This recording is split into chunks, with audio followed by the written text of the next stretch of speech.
Dans cet épisode, l'affaire Anaïs Guillaume. Blagny, dans les Ardennes. Le 16 avril 2013, vers 20h, la jeune Anaïs prévient ses parents qu'elle sort pour la soirée. Ils ne la reverront jamais. 4 jours plus tard, sa voiture calcinée est retrouvée à quelques kilomètres de là. Mais pas de traces de la jeune fille. Que s'est-il passé ? Pour le savoir, les enquêteurs se plongent dans la vie intime de la jeune Anaïs. Et ils apprennent qu'elle était la maîtresse de son patron, un certain Philippe Gillet.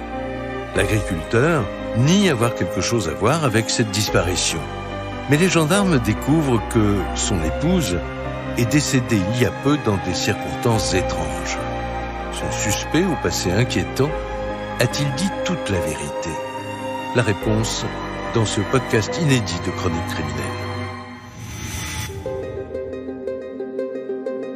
Automne 2011, dans le nord-est de la France. Le village de Blagny ne compte qu'1 millier d'habitants. Une petite localité des Ardennes, située au cœur d'une région très agricole. On est dans un village où je dis que les jeunes vont peut-être avoir un peu tendance à s'ennuyer. Philippe Dufresne, journaliste à l'Union L'Ardennais. Parce qu'il n'y a pas de vie culturelle qui soit marquée par un cinéma, une MJC ou quelque chose comme ça. À part l'agriculture, il subsiste plus grand-chose dans cet endroit des Ardennes. Nicolas Deliez, journaliste, police-justice. Il n'y a quasiment plus d'activité, les gens sont obligés de parcourir des dizaines et des dizaines de kilomètres pour aller travailler. C'est ici, à Blagny, que la famille Guillaume habite depuis toujours. Un couple d'ouvriers, Fabrice et Valérie, qui a plusieurs enfants, dont une fille aînée, âgée de 20 ans. Elle s'appelle Anaïs, une jeune femme dynamique et très épanouie, qui fait le bonheur de ses parents.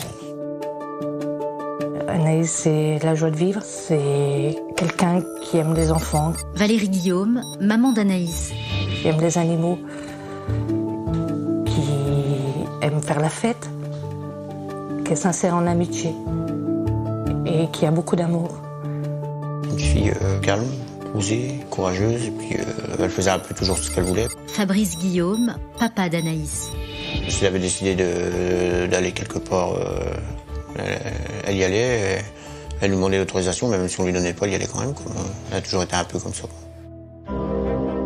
Un caractère très attachant, comme s'en souviennent aussi les copines d'Anaïs, en particulier Émilie, sa meilleure amie, qu'elle a connue au lycée agricole 3 ans plus tôt. On rigole, on suit les cours, mais le minimum. Émilie Turat, meilleure amie d'Anaïs. Comme souvent nos profs nous ont dit, c'est un peu le club med, quoi. Et c'est vrai que, mais on a quand même eu nos examens. Anaïs Guillaume, elle a énormément d'amis, elle a une vie sociale très riche, elle est fêtarde, elle aime bien s'entourer, elle fréquente beaucoup les réseaux sociaux avec ses copines. Une jeune fille semblable à beaucoup d'autres et qui nourrit une véritable ambition professionnelle. Anaïs, c'est une jeune femme qui a la passion du cheval. Arnaud Miel, avocat de la famille Guillaume. Et qui voudrait un jour avoir une ferme pour pouvoir posséder de nombreux chevaux et une très belle pâture. C'était son rêve et toute maman essaye de réaliser les rêves de ses enfants. Après, avec mon mari, on lui laissait libre choix de faire ce qu'elle voulait faire. Octobre 2011. Anaïs vient de décrocher son baccalauréat agricole. Elle doit maintenant effectuer plusieurs mois d'apprentissage. C'est là que son destin bascule. Elle est embauchée dans une des fermes les plus prospères de la région. Donc Anaïs, elle va décrocher un stage presque inespéré dans une des plus grandes exploitations des environs, à quelques kilomètres de chez elle seulement, dans un petit bourg qui s'appelle Fromy. C'est une exploitation de 160 hectares. Pour la région, c'est une belle ferme. Il y a de l'espace, il y a des installations modernes, il y a quand même un robot de traite. Anaïs, quand elle arrive dans la ferme, pour elle, c'est un émerveillement.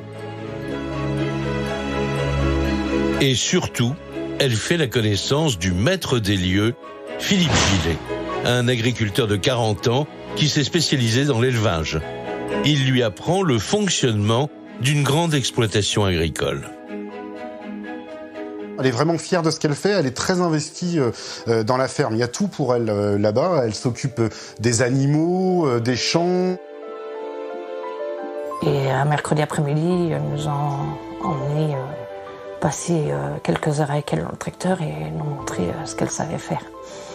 On ne se rendait pas compte de ce que son travail représentait.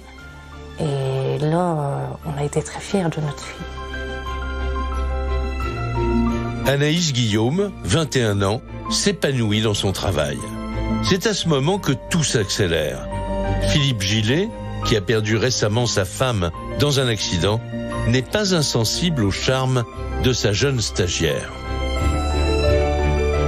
Et elle a craqué, cet agriculteur grand, fort, avec une personnalité très affirmée, qui est presque un notable dans la région. Il a séduit Anaïs.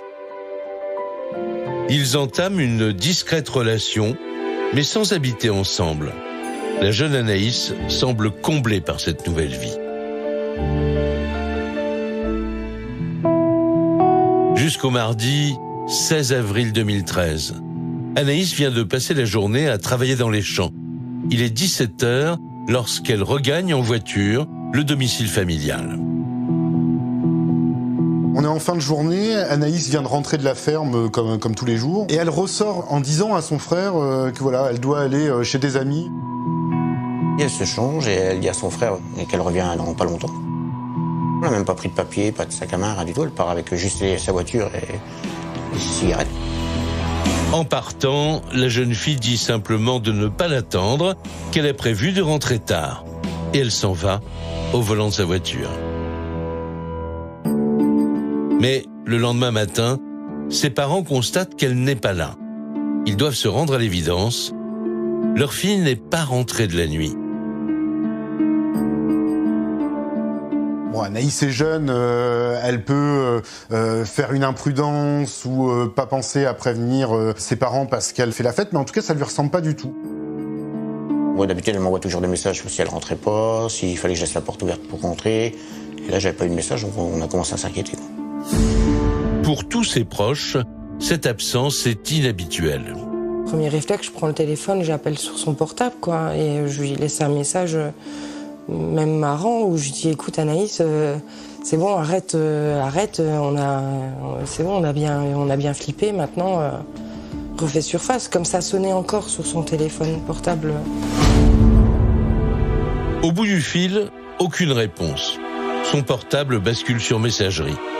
La famille et les amis d'Anaïs Guillaume commencent à se poser des questions. Parce qu'avec son caractère bien trempé, elle peut avoir décidé de prendre l'air un peu quelques jours. Est-ce que c'est une fugue ou est-ce que c'est quelque chose de plus grave ? Je vais voir si elle a été chercher son cheval, je vais voir si elle n'a pas eu une chute à cheval. La thèse de l'accident, je pensais qu'elle aurait peut-être été nourrir ses chevaux et que ça s'était mal passé.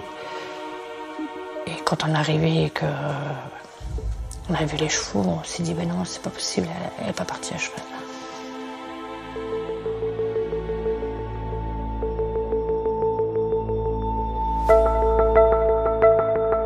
La journée passe ainsi, sans aucune nouvelle d'Anaïs.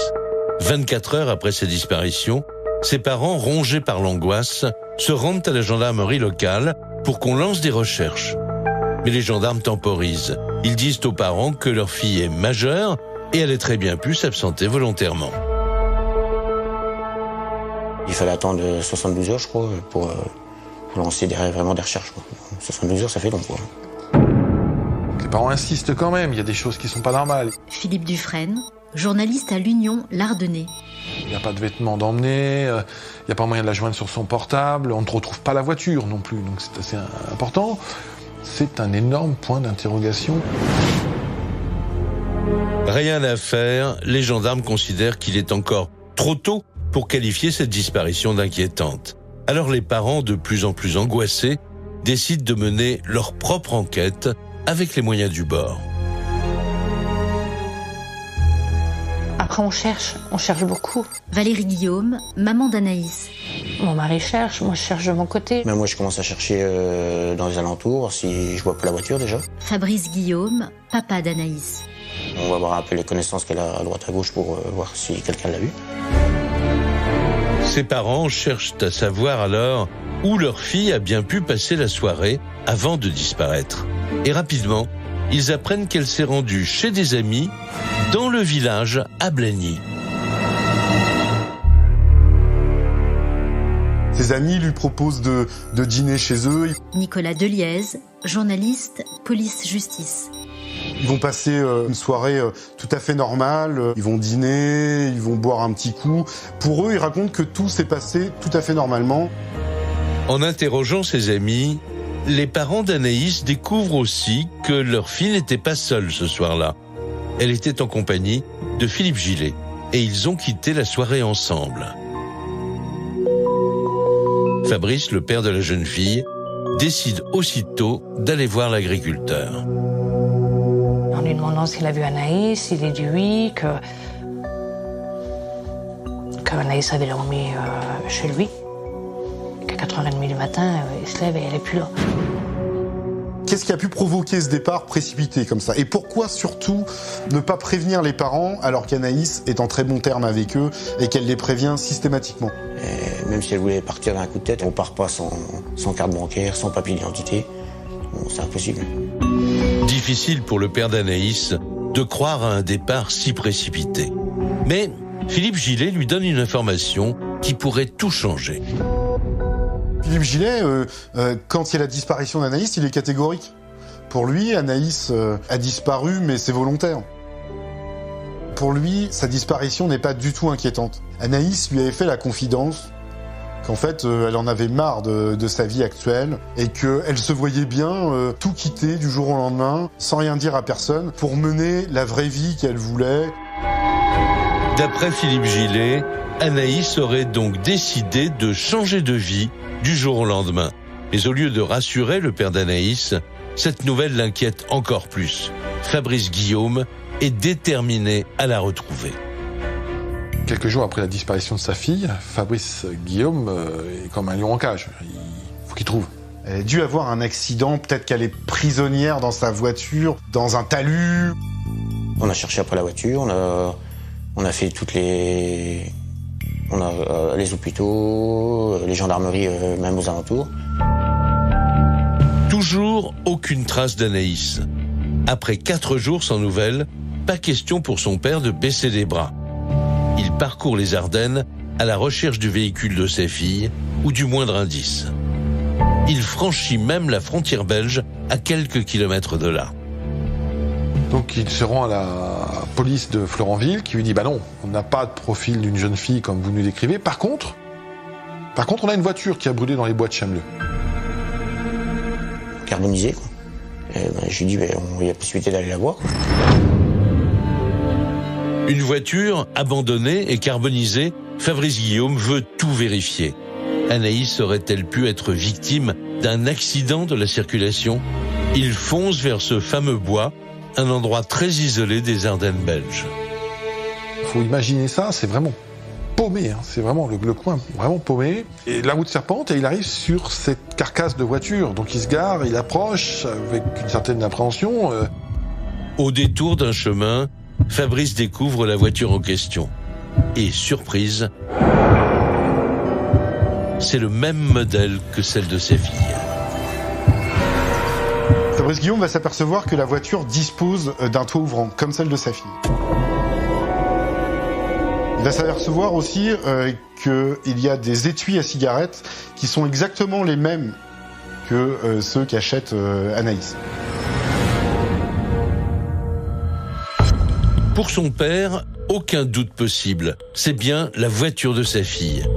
Et il n'est pas au bout de ses surprises. Elle est entièrement calcinée et n'a plus ses plaques minéralogiques.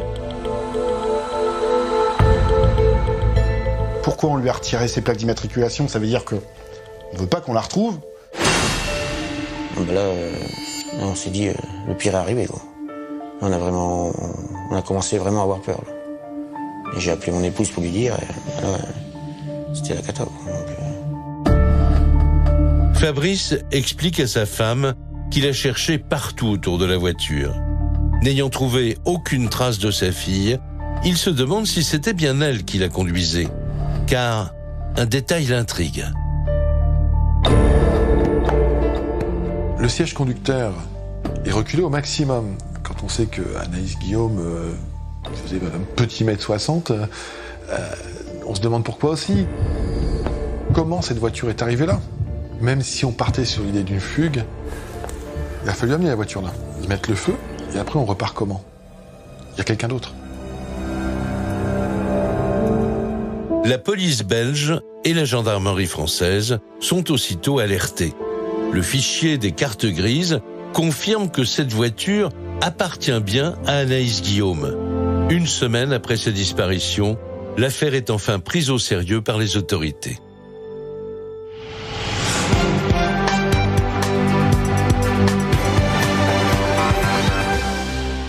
Vous l'avez entendu dans les titres, les parents d'Anaïs sont sous le choc, extrêmement inquiets après la disparition dans les Ardennes de leur fille âgée de seulement 21 ans.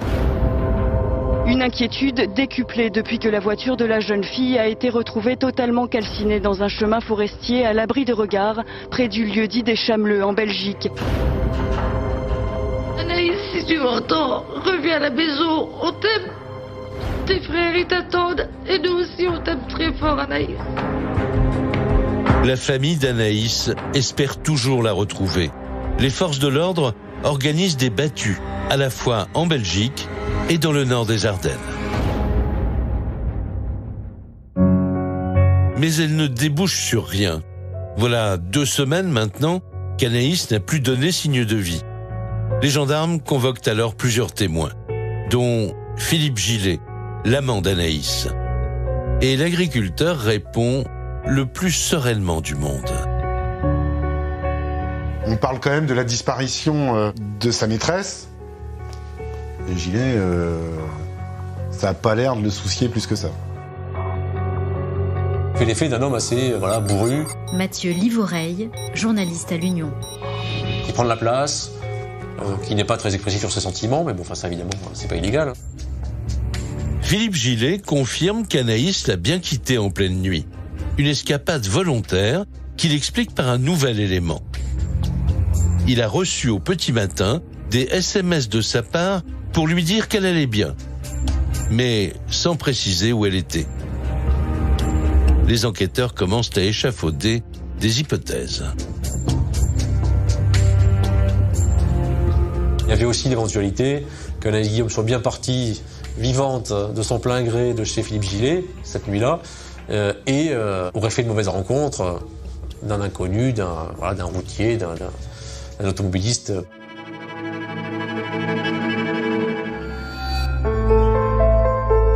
Une version qui reste maintenant à étayer. Mais en questionnant ses proches, les gendarmes ouvrent une nouvelle piste, plus précise. Ils découvrent qu'Anaïs fumait occasionnellement du cannabis. On peut y mettre plein d'hypothèses. Hypothèse qu'elle s'est embringuée d'une affaire de trafic de stupéfiants. Ghislain Fay, avocat de Philippe Gillet. Avec des dettes importantes et qu'elle a été victime de ces trafiquants. Les gendarmes essayent de creuser cette piste-là. Ils vont faire des vérifications dans toute la région, mais aucune affaire de stupéfiants leur permet de remonter jusqu'à Anaïs. La disparition d'Anaïs, clairement, n'est pas liée à la drogue.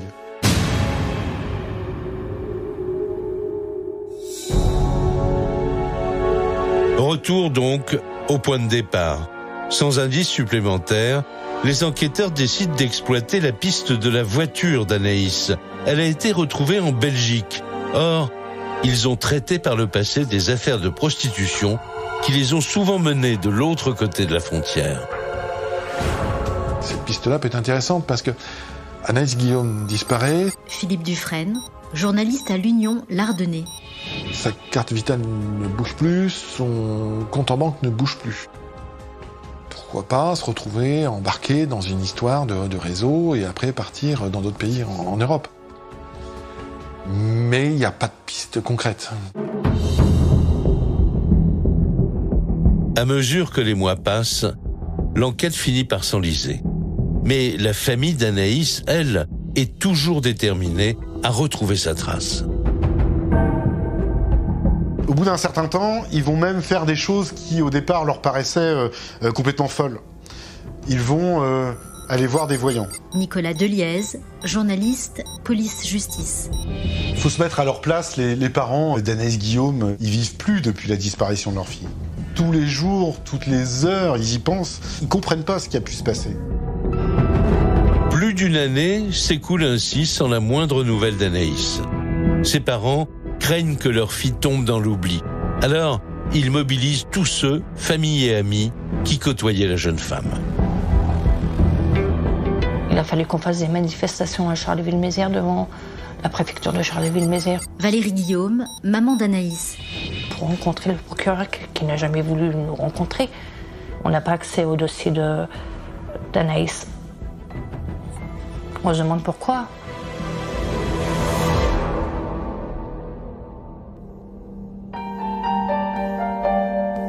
Charleville-Mézières, 16 avril 2015, 2 ans jour pour jour après la disparition d'Anaïs. En désespoir de cause, sa maman en appelle directement à l'opinion publique. Aujourd'hui, le but, c'est de faire une marche blanche pour notre fille, dire qu'on ne l'oublie pas et qu'on ne l'oubliera jamais. Et que même au bout de 10 ans, on continuera à se battre et on se battra jusqu'au bout. Pour les parents de la jeune femme, pour ses amis, le combat doit continuer coûte que coûte. Pour eux, le souvenir d'Anaïs Guillaume est resté intact, malgré ces interminables mois de silence. Une fois que les personnes ont disparu, ils ont disparu. Émilie Turat, meilleure amie d'Anaïs. Alors on en parle dans la presse, les journalistes ont fait des reportages, tout ça, voilà. Mais en attendant, nous, elle n'est pas là, quoi. Comment on peut faire disparaître quelqu'un? Elle doit revenir avec nous. Et tant qu'elle ne sera pas revenue avec nous, on ne pourra jamais vivre en paix.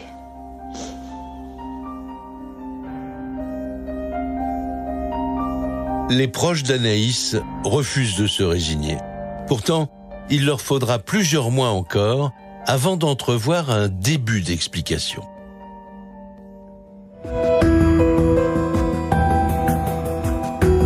Septembre 2015, déjà 2 ans et demi d'incertitude. L'enquête sur Anaïs Guillaume n'a pas avancé d'un pas. Alors que les enquêteurs n'ont aucune nouvelle piste à explorer, c'est un journaliste, Philippe Dufresne, qui va relancer toute cette affaire. Le hasard fait que je m'arrête dans un café, je commande un expresso, et en buvant mon café, qu'est-ce que je vois? Une affichette sur un des piliers, et je vois donc un avis de recherche pour Anaïs Guillaume. Et je me dis, tiens, c'est toujours d'actualité, on en parle toujours. Bon, voilà, donc comme tout journaliste, je me pose une question, je vais aller voir ce qui se passe.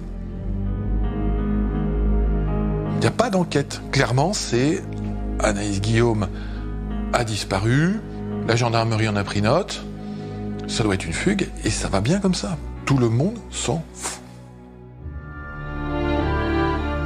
Le journaliste est persuadé que l'enquête a été bâclée. L'affaire le passionne. Il reprend le dossier à zéro. Sa priorité, aller rencontrer les parents d'Anaïs Guillaume.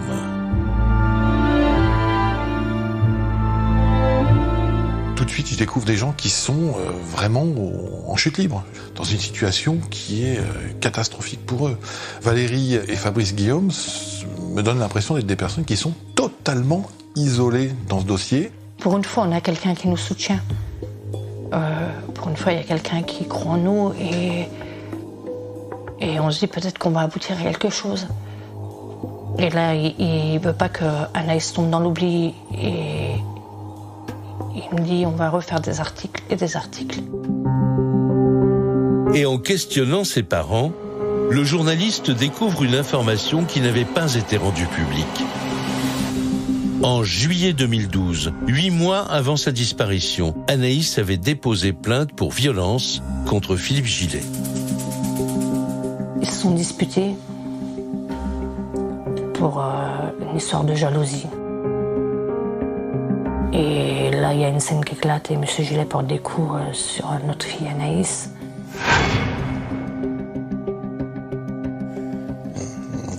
Parce qu'elle avait un œil amoché, une grosse bosse sur le front. Fabrice Guillaume, papa d'Anaïs. Je suis monté à la ferme le voir, lui demander des explications pour lui demander ce qui s'était passé et puis pourquoi il avait tapé Anaïs, quoi. Et lui, il nous a dit qu'il avait juste poussé et qu'elle était tombée. Anaïs Guillaume dépose plainte pour des faits de violence, il y a un certificat médical, plainte qui curieusement va être classée sans suite. Le journaliste comprend que la liaison entre Philippe et Anaïs semblait plutôt agitée. Et surtout, ces accusations de violence font de lui un suspect potentiel. Le reporter veut en savoir davantage sur la personnalité de l'agriculteur.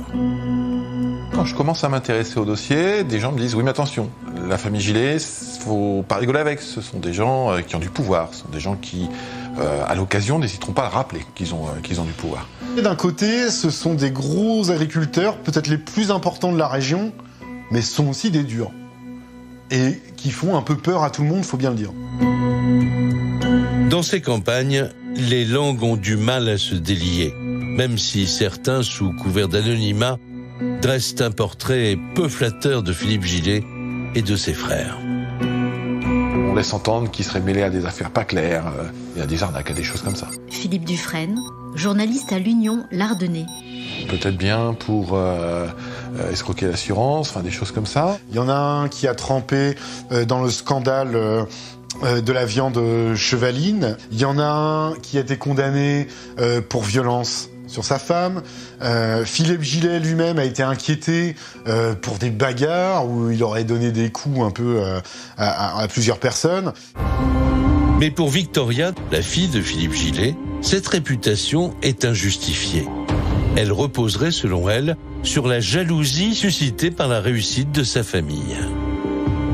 Quand on va quelque part, qu'on dit qu'on s'appelle Gillet, on sait tout de suite qu'on va avoir des préjugés, que les gens vont s'attendre à une certaine image de nous. Victoria Gillet, fille de Philippe Gillet. Malgré que je m'appelle Gillet, je suis toujours aussi fière de m'appeler Gillet et ça changera pas. Peut-être qu'il faudrait avoir honte, je sais pas, mais enfin pour moi c'est pas le cas. Début de l'automne 2015, l'enquête n'avance plus. Pour tenter de la relancer, Philippe Dufresne multiplie ses articles sur la disparition d'Anaïs Guillaume. De leur côté, les parents de la jeune femme prennent un nouvel avocat. Ils se replongent dans le dossier et ses conclusions sont sévères. D'ailleurs, l'avocat en question va remettre un pavé de 9 pages de pistes ou d'éléments qui n'ont pas été explorés. Mais avant, on était dans le néant. Valérie Guillaume, maman d'Anaïs. Dans le néant, puisque tout ce qu'on demandait, on n'avait pas accès. De pouvoir avoir accès au dossier d'Anaïs, c'est un soulagement phénoménal. Et sous la pression conjuguée des médias et de sa famille, le dossier Anaïs est transféré du tribunal de Charleville-Mézières vers un service beaucoup plus spécialisé, le pôle criminel du tribunal de Reims. Un transfert qui change tout. Près de 3 ans après la disparition d'Anaïs, les gendarmes de la section de recherche de Reims reprennent donc les pistes laissées en suspens. Ils réinterrogent tous les proches d'Anaïs. Et il est un nom qui revient systématiquement.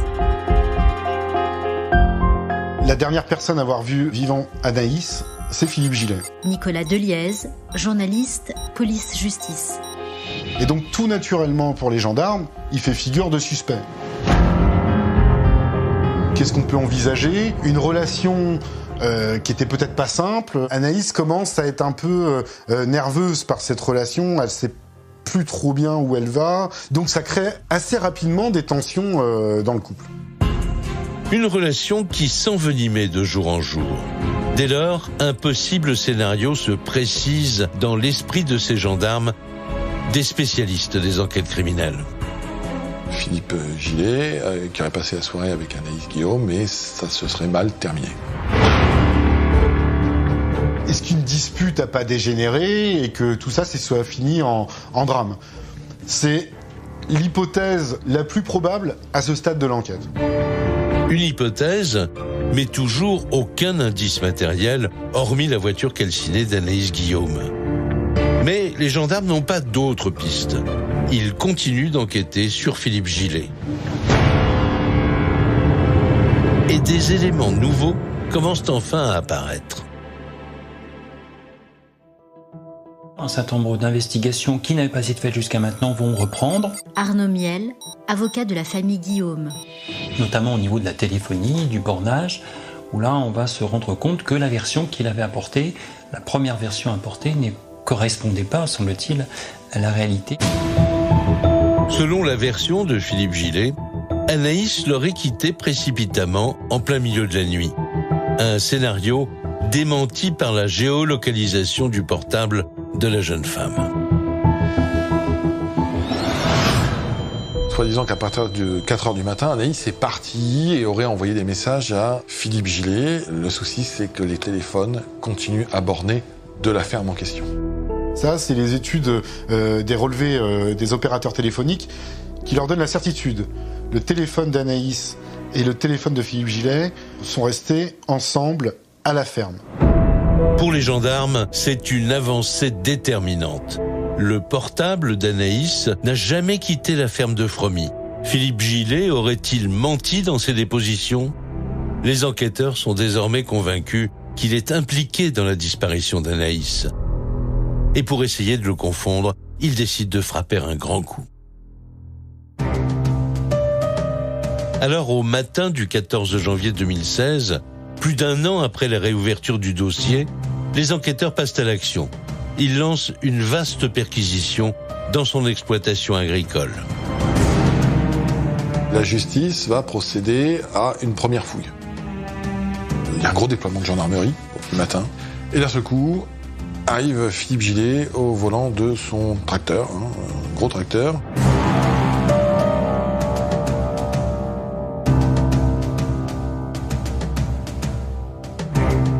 Et il va se positionner au milieu de la ferme et il va les regarder sur son siège sans montrer la moindre émotion, sans montrer de signes d'inquiétude non plus.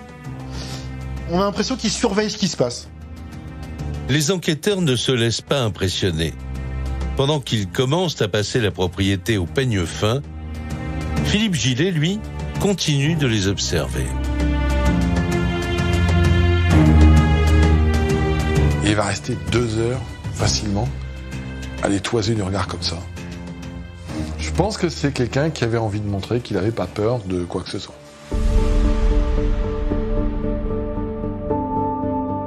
C'est pas pour lui, il a rien fait, il sait très bien qu'il a rien fait. Donc forcément, pour lui, il n'y a pas d'autre solution, quoi. Soit elle est partie, soit il y a autre chose qu'on ne sait pas. Victoria Gillet, fille de Philippe Gillet. Parce que pour moi, quelqu'un qui ment se trahit forcément à un moment déjà. Et à côté de ça, j'ai toute confiance en lui. Et je suis convaincue qu'il a rien fait en fait. Et les premières heures de la perquisition semblent donner raison à l'agriculteur. Les gendarmes ne trouvent absolument rien de suspect. Quand subitement, en fouillant l'intérieur de sa ferme, ils font une première découverte. Le téléphone portable d'Anaïs avec sa carte SIM.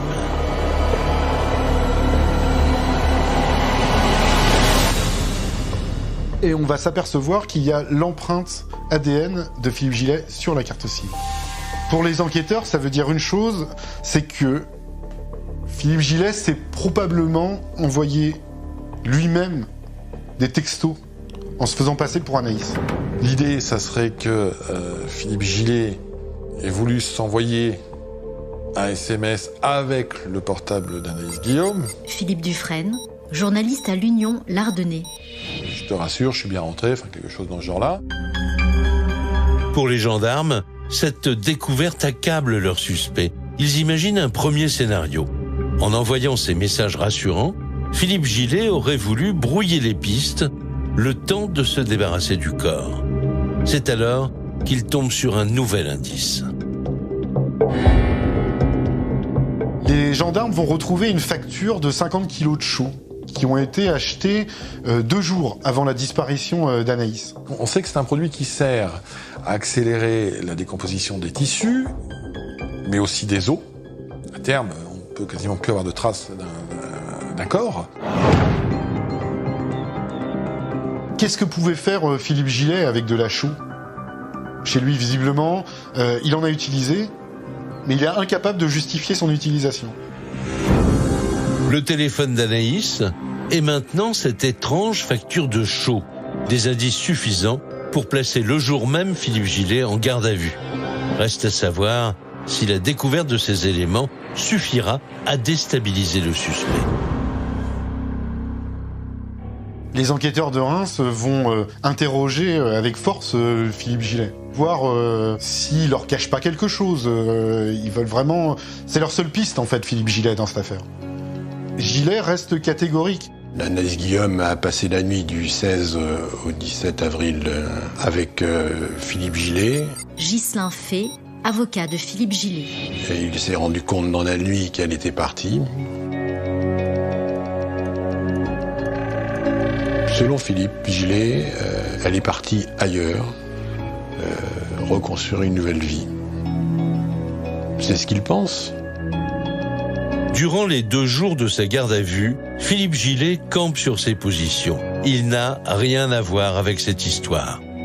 Et s'il était innocent ? Le 17 janvier 2016, la justice estime pourtant en avoir assez contre lui pour le mettre en examen. Il est placé en détention pour l'assassinat d'Anaïs Guillaume. Assassiné ou pas, impossible depuis presque 3 ans de retrouver trace d'Anaïs. 3 ans où sa famille n'a cessé d'imaginer le pire. Et même si elle avait refait une vie ailleurs, on la retrouverait. Valérie Guillaume, maman d'Anaïs. N'existe pas le crime parfait. Un jour ou l'autre, on arrivera à découvrir la vérité. Et un jour ou l'autre, on saura la vérité. Ça pourra prendre le temps qu'il faudra, mais on saura la vérité.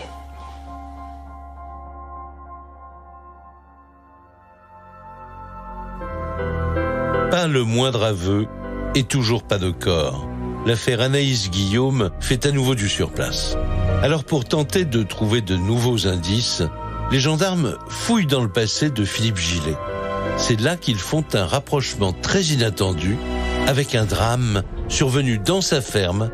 C'était 1 an avant la disparition d'Anaïs. Le 3 janvier 2012, Philippe Gillet alerte les pompiers. Il vient de se passer un accident dans la ferme. Une vache a chuté dans la salle de traite et elle a écrasé sa femme, c'est une Gillet, qui ne répond plus, qui est inconsciente. Elle est entre la vie et la mort. Nicolas Deliez, journaliste, police-justice. Pendant 2 jours, elle va être dans un service de réanimation, mais les médecins ne vont pas pouvoir la réanimer. Elle décède à 34 ans, 2 jours après son accident. Il y a un accident qui est assimilable à un accident du travail, finalement. Il n'y a rien de spécial de relevé. Le permis d'inhumer va être donné très rapidement et Céline Gillet va être incinérée.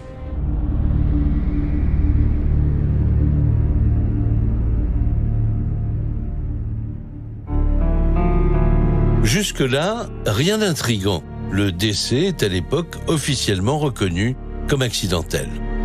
Mais maintenant que Philippe Gillet est soupçonné d'un meurtre, les gendarmes s'intéressent de plus en plus près à la mort de sa femme. En réalisant une enquête de voisinage, ils établissent que Philippe Gillet n'a pas attendu bien longtemps pour se montrer partout avec Anaïs, sa jeune maîtresse. Une semaine après que Céline est morte, il était au bal en Fleuranville avec. Sylvie Schmitt, ex-belle-sœur de Philippe Gillet. Tout le monde a parlé de ça. Puis ils ne se cachaient pas. Hein. Ils étaient l'un avec l'autre tout le temps ensemble, alors qu'il venait d'incinérer sa femme. Ça va faire beaucoup de bruit dans le village. Parce que c'est trop tôt. parce que pour certains c'est indécent. Cette relation entre un homme grand propriétaire terrien, gros éleveur, et sa jeune apprentie de 22 ans, c'est pas très bien vu par les gens des environs.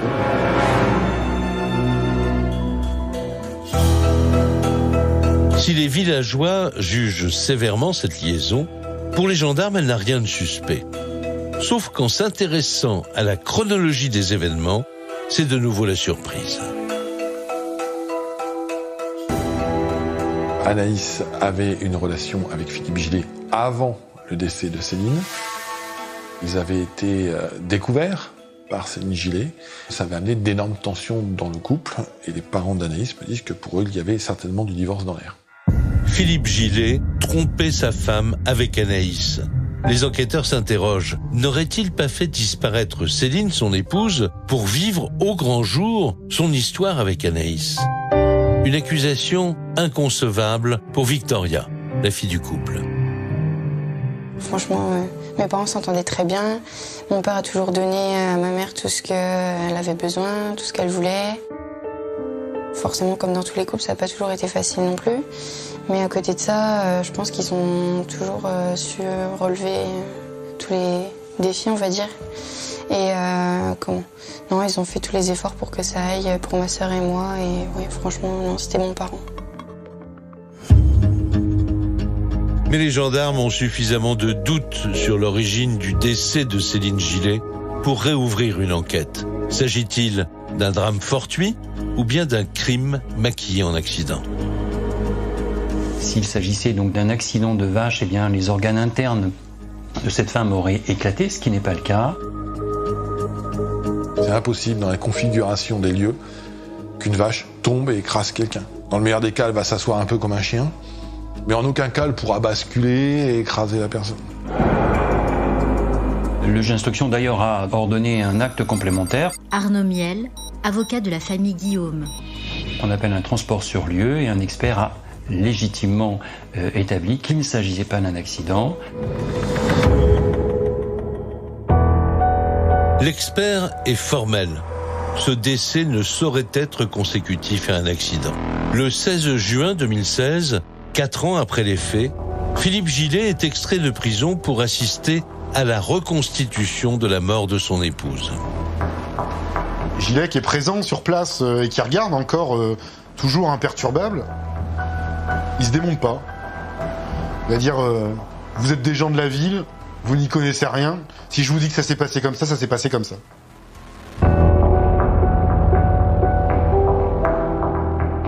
Il est véhément, il est arrogant, il a le verbe haut, il a un regard, je dirais, noir et méchant à partir du moment où vous lui apportez la contradiction. Il ne supporte pas la contradiction. Même attitude lorsque le juge d'instruction l'interroge longuement sur les circonstances du décès de sa femme. Philippe Gillet continue de tout nier en bloc.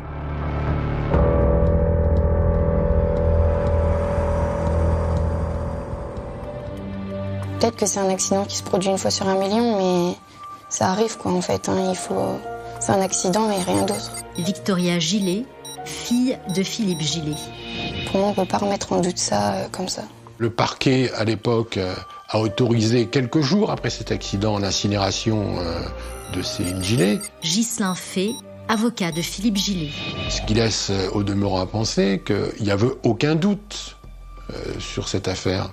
Il y a eu un article dans le journal qui disait que maintenant il était suspecté d'avoir tué ma mère. Et voilà. Ça se rajoute à l'affaire d'Anaïs, donc j'ai l'impression que plus ça va, plus on en rajoute quoi. Le 13 juin 2017, le couperet tombe. Au regard des expertises, Philippe Gillet est de nouveau mis en examen, cette fois pour le meurtre de Céline, son épouse. Comme il n'y a rien dans l'affaire d'Anaïs Guillaume, on vient ouvrir une deuxième affaire qui sert de contre-feu et de dire voilà, regardez, non seulement il est coupable de l'assassinat d'Anaïs Guillaume, mais en plus il est coupable d'avoir tué son épouse. Reste qu'en enquêtant sur le couple Gillet, le juge d'instruction s'est persuadé du contraire. Car pour lui, en éliminant sa femme, Philippe aurait pu aussi obéir à des motivations matérielles. Est-ce que sa femme n'avait pas décidé de le quitter? Nicolas Delièze, journaliste, police-justice. Ou est-ce qu'elle n'avait pas menacé de lui prendre une partie de son exploitation en divorçant? Et on ne divorce pas chez Gillet. À partir du moment où vous demandez le divorce, ils savent qu'il va falloir partager. Et eux, ils ne veulent pas, ils veulent tout. Je pense que Céline en a eu vraiment ras-le-bol, et puis qu'il y a eu des mots, sûrement des mots. Hein. Sylvie Schmitt, ex-belle-sœur de Philippe Gillet. Et qu'il a été violent, et qu'il a dû donner un coup qui n'était pas fait comme un autre, et que ça l'a tué. Et après, il a simulé le coup de la vache et tout ce qui va avec.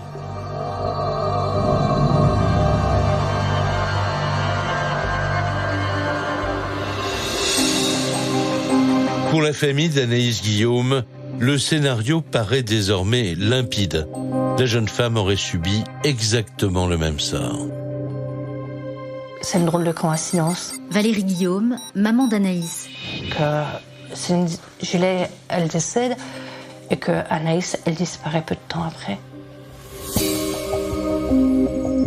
Avec Philippe Gillet, il y a toujours des disputes et ça va pas. Et elle se rend compte d'elle-même qu'elle doit arrêter sa relation avec Philippe Gillet.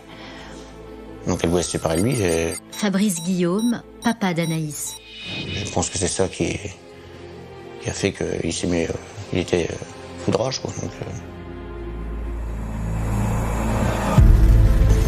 Philippe Gillet aurait-il d'abord supprimé sa femme, puis sa maîtresse, parce qu'elle aussi voulait le quitter? Une théorie balayée par son avocat. Ses relations avec les femmes ont changé depuis le décès de son épouse. C'est quelqu'un qui a été bouleversé par cela et qui n'entendait plus reconstruire une quelconque liaison durable, puisqu'il avait d'autres relations avec d'autres femmes. Donc Philippe Gillet aurait parfaitement supporté une séparation. Non, il n'est pas violent, il a un fort tempérament. Il ne faut pas pousser les limites trop loin. Mais non, mon père, c'est pas quelqu'un de violent. Non. Je pense qu'en ajoutant de la souffrance à la souffrance, ça n'apporte pas la solution. Et ce qu'on doit aux parents d'Anaïs Guillaume, c'est la vérité. C'est pas leur présenter un coupable.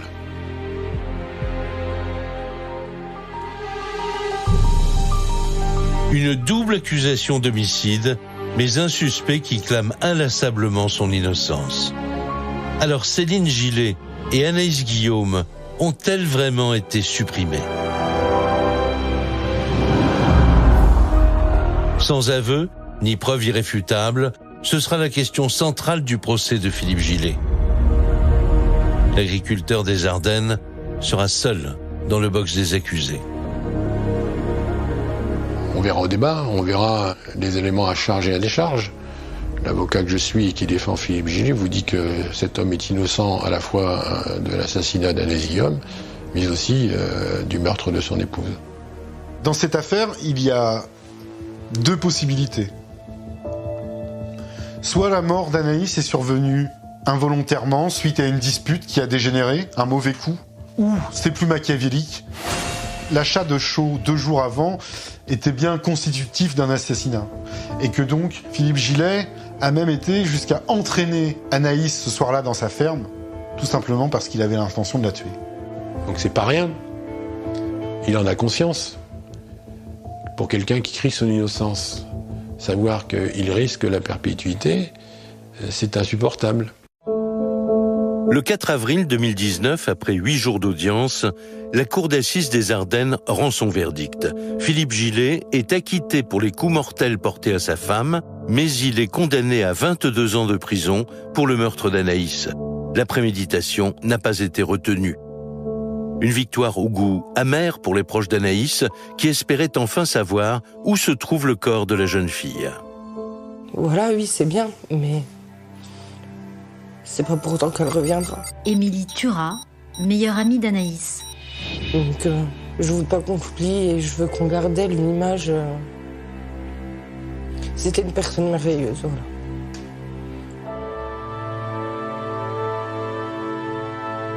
Ce qui s'est passé, je veux même pas le savoir. Je veux juste qu'ils me rendent ma fille. Juste qu'ils nous disent où elle est.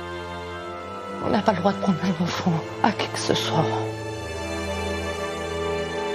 Philippe Gillet annonce de son côté qu'il fait appel de cette décision. La famille va devoir faire face à un nouveau procès. Mais en septembre 2019, coup de théâtre. Les avocats des deux parties, ainsi que des journalistes régionaux, reçoivent une étrange lettre anonyme. Dans ce courrier, le Corbeau lance plusieurs affirmations qui pourraient changer le cours de l'affaire. La lettre, elle est assez courte. Elle dit ceci. Caroline Lange, journaliste à l'Union Lardonnais. Les coupables de la disparition d'Anaïs sont toujours en liberté. Anaïs était en vie jusqu'en avril 2016. Elle a été retenue contre sa volonté en Belgique. Elle était donc toujours vivante 3 ans après sa disparition, alors que Philippe Gillet était déjà en prison. Par ailleurs, le mystérieux expéditeur affirme que le corps d'Anaïs est enterré sous un tas de fumier, tout près de chez Philippe Gillet. Tas de fumier qui avait pourtant déjà été fouillé en 2015 par les gendarmes, sans succès. En octobre 2019, Victoria, la fille de l'agriculteur, décide de creuser toute seule à l'endroit décrit dans la missive. Et là, surprise, elle tombe sur des ossements. Immédiatement, elle contacte les gendarmes et leurs conclusions sont sans appel. L'ADN du squelette retrouvé est bien celui d'Anaïs. Alors, ont-ils raté le corps en 2015 ou bien a-t-il été placé après leur fouille ? Anaïs Guillaume était-elle bien vivante en 2016, comme l'affirme la lettre anonyme ? Et qui est ce mystérieux corbeau qui semble détenir une part de la vérité ? Après enquête, il s'avère que c'est Victoria Gillet elle-même qui, sur ordre de son père, a écrit la lettre anonyme. En garde à vue, elle dira que depuis sa prison, il lui a dit où creuser pour retrouver le corps d'Anaïs. Des aveux terrifiants qui vont considérablement affaiblir la défense du suspect numéro 1 lors de son procès en appel. Le 22 avril 2021, devant la cour d'appel de Reims, Philippe Gillet est condamné à 30 ans de réclusion pour assassinat assorti d'une peine de sûreté des 2/3. Cette fois-ci, la préméditation est retenue. En revanche, il est de nouveau acquitté pour la mort de sa femme. Pour la famille d'Anaïs Guillaume, après 8 années d'un long et douloureux combat pour la vérité, c'est enfin le soulagement.